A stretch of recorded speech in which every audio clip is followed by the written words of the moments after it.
Nous allons parler dans cette vidéo de gynécomastie, qui est une pathologie spécifique à l'homme et qui entraîne un complexe très important avec des conséquences à la fois fonctionnelles et esthétiques chez l'homme.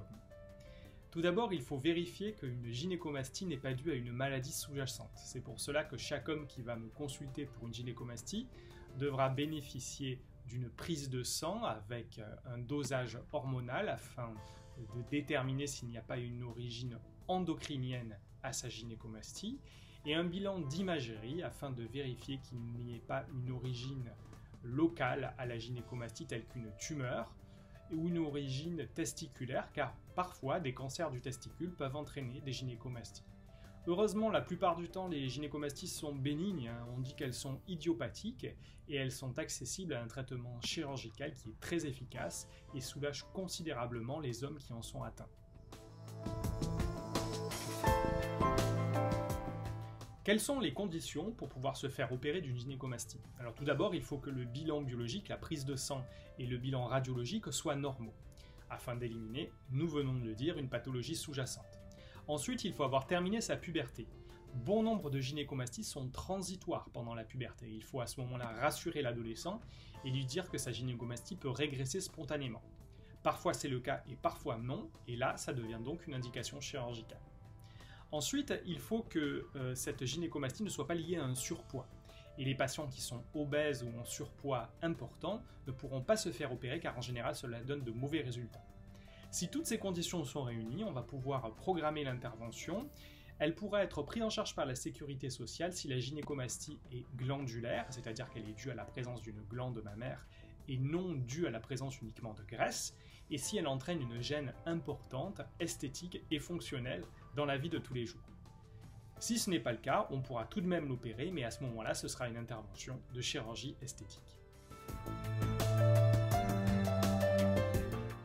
Il existe différents types de gynécomastie et donc différentes techniques chirurgicales pour les traiter. Dans le cas le plus simple, la gynécomastie est purement glandulaire, c'est-à-dire qu'il existe une glande mammaire isolée qu'on va devoir retirer directement en réalisant une mastectomie, et la cicatrice se situe au niveau de l'aréole, à la frontière entre la couleur claire et la couleur foncée, et elle ne fait partie en fait que de la moitié de l'aréole, la partie inférieure en général. Dans le deuxième cas, la gynécomastie glandulaire peut être associée à un contingent graisseux. Et dans ce cas-là, il faut associer à l'exérèse de la glande une lipoaspiration pour terminer l'intervention et faire en sorte qu'il n'y ait pas un creux au milieu d'un excès graisseux généralisé du thorax. Dans le dernier cas, la gynécomastie, et ça c'est le cas fréquent après des amaigrissements importants, peut être dû à un excès de glande, de graisse, mais aussi de peau. Et à ce moment-là, il va falloir retirer cet excès de peau et la cicatrice sera forcément plus grande puisqu'on va devoir, en général, réaliser une greffe de l'aréole et une cicatrice transversale qui va être au niveau du thorax, en général, à la frontière inférieure du muscle grand pectoral pour la rendre le moins visible possible. L'intervention se fait sous anesthésie générale, elle dure 1 heure à 1h30 et va nécessiter le plus souvent une nuit d'hospitalisation. Des drains seront mis en place, c'est-à-dire des petits tuyaux en plastique qui vont permettre d'évacuer le sang du site opératoire et ils seront enlevés le lendemain de l'opération. Il y aura ensuite des pansements à faire à la maison pendant une quinzaine de jours et un gilet de contention à porter pendant 2 mois.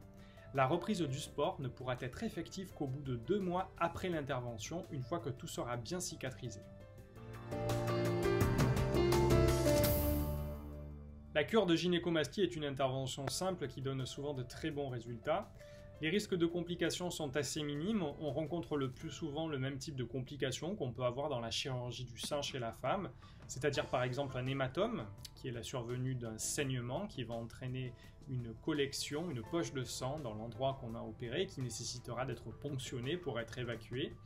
Il peut bien sûr y avoir des infections et des anomalies de cicatrisation, mais qui restent somme toute assez rares.